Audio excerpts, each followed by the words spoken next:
Assalamualaikum warahmatullahi wabarakatuh.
Bismillahirrahmanirrahim. Assalamualaikum warahmatullahi wabarakatuh. Waalaikumsalam warahmatullahi wabarakatuh. Selamat datang di channel saya, si Arganda. Semoga kita semua dirahmati Allah dan mendapatkan perlindungannya. Amin, amin, amin, ya rabbal alamin.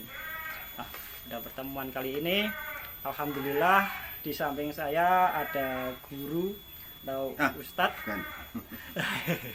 Nggih, mboten ana apa nggih. Nah, Pak D ya. Adik nggih.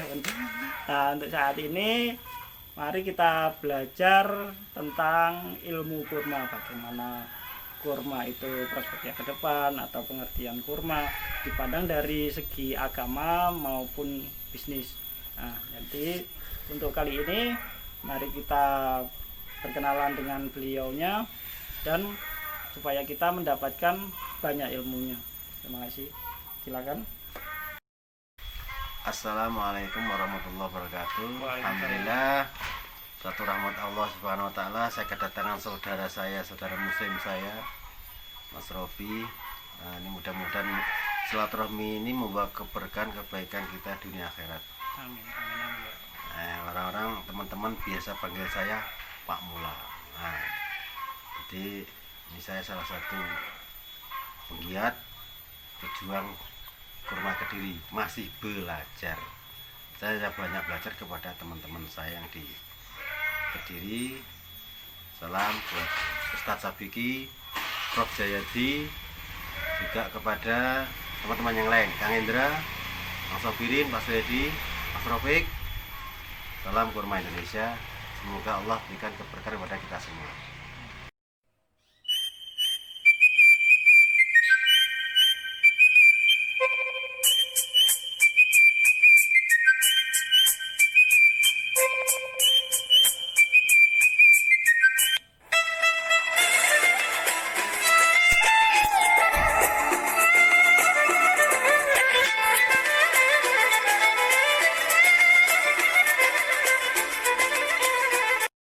Sholli wa nusallimu ala rasulil karim. Asyhadu an la ilaha illallah wa asyhadu anna Muhammadan abduhu rasuluh. Allahumma sholli wa sallim ala Muhammad wa ala sayyidina Muhammad. Wa barakta ala sayyidina Ibrahim wa ala ali sayyidina Ibrahim fil alamin innaka Hamidum Majid. Alhamdulillah, teman-teman sahabat kurma Indonesia, wabil khusus teman-teman sahabat kurma Kediri, pejuang penggiat kurma Kediri. Syukur pada Allah Subhanahu wa taala. Allah SWT berikan kita keberkahan, kebaikan, kemuliaan, mudah-mudahan senantiasa tersurah pada kita semua. Amin. Teman-teman semua, sesungguhnya kebahagiaan, kejayaan, kesuksesan hidup manusia itu sudah Allah letakkan, yaitu dengan apa? Dengan amal agama yang sempurna, sebagaimana yang telah dicontohkan oleh yang mulia baginda Muhammad SAW, yaitu dengan mengamalkan agama secara sempurna, yaitu dengan mengikuti sunnahnya Rasulullah SAW. Salah satu sunnah baginda Muhammad SAW yang harus dan mesti kita ketahui yaitu terjalankan perintahnya menanam kurma, menanam bibit kurma ini.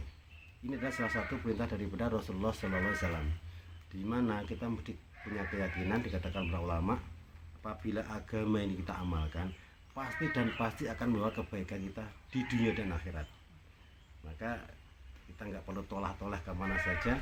Samina wa ta'nya apa kata Nabi, kita jalankan, Allah berikan kebaikan, keberkahan, keuntungan dunia hingga akhirat. Termasuk kita di dunia ini akan diberikan keuntungan nilai profit ekonomi daripada kurma. Sahabat-sahabat yang dirahmati Allah SWT, kurma adalah tanaman kesukaan para nabi dan para rasul. Jadi kita diperintahkan apabila besok, seandainya besok ada hari kiamat, sedangkan di tangan kita ini ada satu biji kurma, kita suruh tanam. Ini kita sudah jelas, hanya suruh tanam saja. Maka kita nggak perlu tanya ini jantan betina berbuah atau tidak. Kita tanam dulu, kita rawat ikhtiar dengan sungguh-sungguh, insya Allah akan berikan keuntungan. Ini adalah kebaikan daripada kurma. Lah yang sementara ini kita ketahui bahwasanya kurma ini adalah hidupnya di Timur Tengah, di daerah Arab, di Arab Saudi, di Jordania, Palestina, ada juga di Tunisia, ada juga di mana itu daerah Timur Tengah. Alhamdulillah dengan keberkahan Allah Subhanahu wa taala, Allah kirim beberapa orang, salah satunya adalah Mr. Kolak. Mr. Kolak ini salah satu pakar beragama Buddha.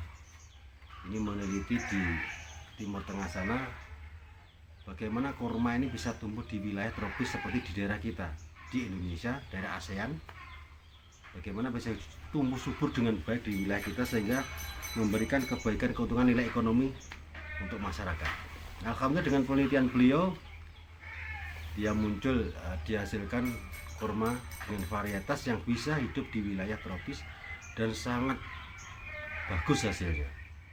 Alhamdulillah kami dari tim penggiat kurma Indonesia kemarin kita adakan acara silaturahmi nasional. Ini sebagai bukti silaturahmi nasional di Pasuruan, beliau sampaikan ternyata peluang kurma di Indonesia jauh lebih baik daripada di daerah lain. Inilah keberkahan keuntungan yang diberikan oleh Allah Subhanahu wa taala untuk Indonesia. Kenapa? Di Timur Tengah kebanyakan dan juga di Thailand ini berbuahnya satu musim. Setiap tahun sekali musim. Kemarin beliau lihat buktikan sendiri bahwasanya di Indonesia, wabil khusus kemarin kita lihat di Duta Wisata Kebun Kurma Pasuruan, ternyata di Indonesia berpotensi menjadi lumbung kurma dunia. Karena apa? Bisa berbuah sepanjang musim. Nanti mungkin bisa kawan-kawan sahabat-sahabat semuanya bisa datang saksikan langsung ke Kebun Kurma Pasuruan untuk melihat. Sampai saat ini pun terus berbuah bermacam-macam varietas. Kenapa demikian? Beliau sampaikan Mr. Kolak, kalau di negara kami Thailand, kata beliau, itu matahari hanya berkisar sekitar 6 jam, antara 10, 11, 12, 13, 1, 2, 3 jam 4, 6 jam, 7 jam itu cukup sinar matahari. Di Indonesia mulai kita bangun tidur jam 6 sampai jam 4 sore masih ada sinar matahari. Artinya apa? Kurma sangat butuh sinar matahari yang banyak, sehingga potensi sumber daya alam yang Allah berikan untuk Indonesia ini sangat luar biasa. Dengan kasih sayang yang baik, sinar matahari yang cukup, angin yang cukup, air yang cukup, kemudian kasih sayang, rawat, pupuk dan sebagainya, terus insya Allah kurma bisa berbuah dengan tumbuh dengan baik di Indonesia. Dan untuk nilai ekonomi yang sudah terbukti di Thailand, satu pohon kurma menurut hitung-hitungan pakar kita, ahli kita, satu pohon kurma ini kalau bisa berbuah dengan lebat itu sebanding dengan 1 hektar sawit. 1 hektar sawit ini baru hitung-hitungan yang sudah terbukti. Ternyata sahabat kami, salah satu penggiat nasional, yaitu salam buat Gus Nur Miftahudin di Bengkulu, beliau datang lagi ke sana. Dia cerita kepada kami di Kediri kemarin bahwasanya beliau lihat sendiri, panjat sendiri itu pohonnya Mr. Kolak. Dia hitung karena dia juga ahli manajemen bisnis. Ternyata satu pohon bisa sampai sekitar 4 hektar sawit. Satu pohon kurang lebih bisa 4 hektar sawit. Ini apa nilainya? Bahwasanya kurma sangat menjanjikan untuk ke depan. Apalagi ini adalah investasi yang luar biasa. Maka saya berharap mengajak untuk semua masyarakat Indonesia, wabil khusus Kediri, untuk semangat dengan satu niat mengamalkan sunnahnya baginda Muhammad SAW, tanam kurma sebagai bekal anak cucu kita dan akhirat. Apalagi fadilahnya luar biasa. Ini kalau kita tanam menghasilkan income yang profit yang luar biasa, jantannya juga berguna untuk kesehatan, juga untuk lain-lain. Nanti intinya besar sekali manfaat daripada pohon kurma ini. Masya Allah. Maka sangat rugi sekali kalau kita umat Islam ini meninggalkan perkara yang besar ini. Jadi kalau kita sayang anak cucu kita, ya kita tanam kurma. Apalagi disampaikan oleh para ulama, Mas Robi, Masya Allah, ulama kita sampaikan nanti di hari kiamat akhir, sebelum hari kiamat akan terjadi banyak huru hara, banyak apa itu, malapetaka, dukhon dan sebagainya. Salah satu pohon yang mampu bertahan hanya pohon kurma. Nah, sampaikan kalau dalam satu rumah mempunyai buah kurma, maka dijamin tidak akan kelaparan penghuni rumah itu. Kemudian kurma ini bertahan dengan lama, bisa sampai 1 tahun 2 tahun dengan penyimpanan yang baik. Bahkan kurma busuk pun di zaman para sahabat pun juga bisa laku keras. Salah satu kelebihan kurma adalah karena ini tanaman yang cerdas. Beliau hidup di daerah tinggi bisa, di daerah dingin juga bisa, di daerah panas apalagi Indonesia yang beriklim tropis, insya Allah luar biasa. Dan potensi Indonesia adalah salah satunya adalah kita penghasil rutok. Indonesia tanah-tanah sangat luas, sampaikan kemarin sekitar 12 juta lahan di Indonesia, 12 juta hektar lahan Indonesia ini masih kosong, belum tersentuh. Ini potensi bagi kita masyarakat Indonesia untuk menanaminya. Maka sangat rugi sekali kalau kita nggak ambil bagian. Ini seperti kejadian yang baru saja kita alami. Ada kejadian gempa bumi di mana saja, di mana-mana, di Palu, di Nusa Tenggara kemarin. Itu mereka sibuk cari makan. Coba bayangkan kalau kita ini punya stok kurma, buah kurma di rumah kita, maka kita akan bingung. Kita tinggal ambil saja, tinggal makan. Apalagi kalau zamannya lockdown COVID seperti ini baru mukodimah awal suatu masalah. Kan?